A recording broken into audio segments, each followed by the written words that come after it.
सभी को झारखंड राज्य राजपत्रित कर्मचारी महासंघ की ओर से इनकलाबी जोहार, क्रांतिकारी अभिनंदन। साथियों, ये जो स्थिति, जिस स्थिति में आप अभी हैं, यही स्थिति झारखंड राज्य में निश्चित तौर पे एक नई दिशा और दशा को जन्म देने जा रही है। साथियों, ये इतिहास के पन्नों पर दर्ज होने वाला जो ये आमरण अनशन जैसे कार्यक्रम 24 जनवरी से चल रहे हैं और सरकार यहाँ सरकार के कान तक ये बात पहुंच नहीं रही है, ये निश्चित तौर पे हमको लगता है कि एक ऐसी स्थिति है जिसमें इनके संवेदनशीलता पर प्रश्न चिन्ह उठ रहा है।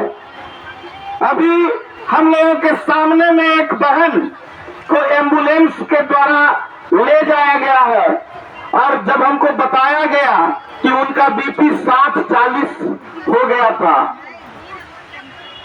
क्या कर रही है सरकार? प्रश्न चिन्ह है, बहुत बड़ा प्रश्न चिन्ह है ये, क्योंकि जिस राज्य में वैसे लोग जो आम जन के, झारखंड राज्य के अंतिम पंक्ति में खड़े अंतिम व्यक्ति तक अगर स्वास्थ्य के सेवा को पहुंचाने की बात होती है तो यही वो लोग हैं जो उन तक उस सेवा को पहुंचाते हैं। और वो जो आज इस स्थिति में, और वो भी इसलिए कि उन्होंने, सरकार ने एक वादा किया था।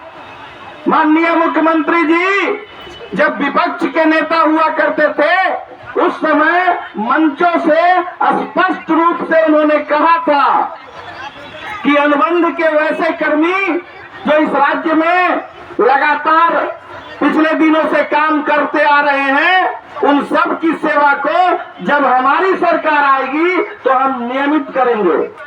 माननीय मुख्यमंत्री जी, आपको आपके उसी वादा को हम याद दिलाना चाहते हैं। जब भी ये जो खतिहानी जोहार यात्रा आप कर रहे हैं और जहां जहां आप जाते हैं हर जगह एक पोस्टर लिखा हुआ रहता है कि हम जो कहते हैं वो करते हैं। हम मुख्यमंत्री जी आपको याद दिलाना चाहते हैं कि आपने कहा था कि अनुबंध के कर्मियों को हम नियमित सेवा का लाभ देंगे। आज वो आपको करने का वक्त आ गया है और आपको उनकी आवाज सुनाई दे, इसके लिए 17 जनवरी से तो अनिश्चितकालीन हड़ताल पर ये बैठे हुए थे और 24 जनवरी से ये आमरण अनशन पर चले गए हैं।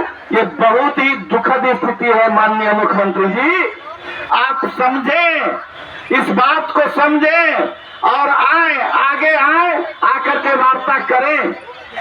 साथियों, झारखंड राज्य राजपत्रित कर्मचारी महासंघ ने पिछले 2 पत्र के माध्यम से, हमने पहला पत्र दिया था मुख्य सचिव महोदय को कि ये जो अनुबंध के कर्मी हैं, ये जिन मांगों को लेकर के आज आंदोलन पर जा रहे हैं, उनकी मांगे जायज हैं, इसलिए इनके जायज मांगों की पूर्ति किया जाए और उसका समाधान निकाला जाए।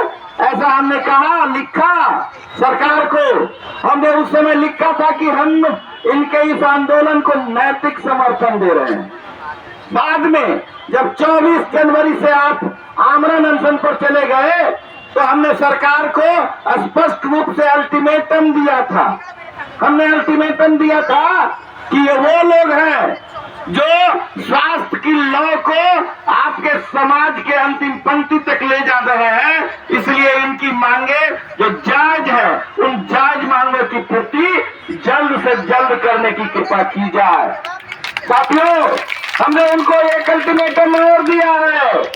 हमने उनको कहा था कि 5 तारीख तक अगर वार्ता नहीं होती है तो संघ और महासंघ के स्तर से अब जो करेन आंदोलन का निर्णय लिया जाएगा, इसकी संपूर्ण जवाबदेही आपकी होगी और इससे आम जनता को जो कष्ट पहुंचेगा या कोई अप्रिय घटना घटती है तो इसकी जवाबदेही सरकार की होगी।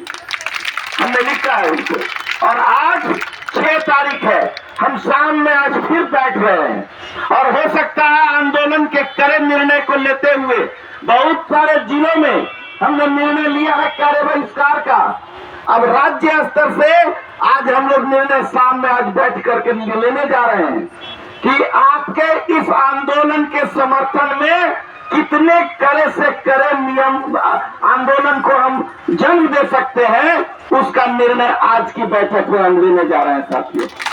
हो सकता है कि वो हड़ताल तक का नौबत आ जाए और हमने सरकार को चेता दिया है, हम वार करते हैं तो सीना पर वार करने वाले लोग हैं, पीठ पर वार करने वाले लोग नहीं है। और आप जो इतने दिनों से इस ठंड में बैठ करके जिस तरह से आपकी ये तपस्या हो रही है, जिस तरह से आपका ये संघर्ष हो रहा है, ये संघर्ष इतिहास में दर्ज होगा साथी, निश्चित तौर पे इतिहास याद रखेगी, आपके इस संघर्ष को हमेशा हमेशा के लिए याद रखेगी। क्योंकि सरकार जिस तरह से आपके साथ जो बर्ताव कर रही है, पिछले 24 जनवरी से आमरण अनशन पर लोग एक साथी अभी हम आए थे, हमारी बात हो रही थी आपके नेतृत्वकर्ता से, उन्होंने कहा कि हमारा एक साथी दिल्ली चला गया इलाज के लिए। ये कितनी बड़ी संवेदनहीनता का द्योतक है। रिम्स से साथी आज आए हैं, मतलब ये स्थिति ऐसी है जिस पर कोई भी शब्द नहीं बना है कि इस पर कोई टिप्पणी किया जाए। अब सिर्फ और सिर्फ स्थिति यही है कि अब युधिष्ठिर बनने की स्थिति नहीं है। और रामधारी सिंह दिनकर की कुछ पंक्तियां आपको याद होगी, जब उन्होंने लिखा था मेरे नगपति मेरे विशाल, जब 10th में रहे होंगे तो पढ़े होंगे आप लोगों ने, और उसमें लिखा था राष्ट्र कवि दिनकर ने कि रोक युधिष्ठिर को न यहाँ, जाने दे उसको स्वर्गधीर, पर फिरा हमें गांडीव गदा, लौटा दे अर्जुन भीम दी। और ये जो लोग बैठे हुए हैं यहाँ, ये सभी उसी अर्जुन भीम वीर की तरह है जो कुरुक्षेत्र को जीत करके जाएगी। हम झारखंड राज्य राजपत्रित कर्मचारी महासंघ की ओर से आपको निश्चित तौर पर यह विश्वास दिलाना चाहते हैं कि जिस संघर्ष को, जिस इतिहास को आप दर्ज करने जा रहे हैं, महासंघ आपको सलाम करती है, बारंबार सलाम करती है और आपके जीत की शुभकामना देती है साथियों। बहुत बहुत धन्यवाद। हमारे बीच अराजपत्रित महासंघ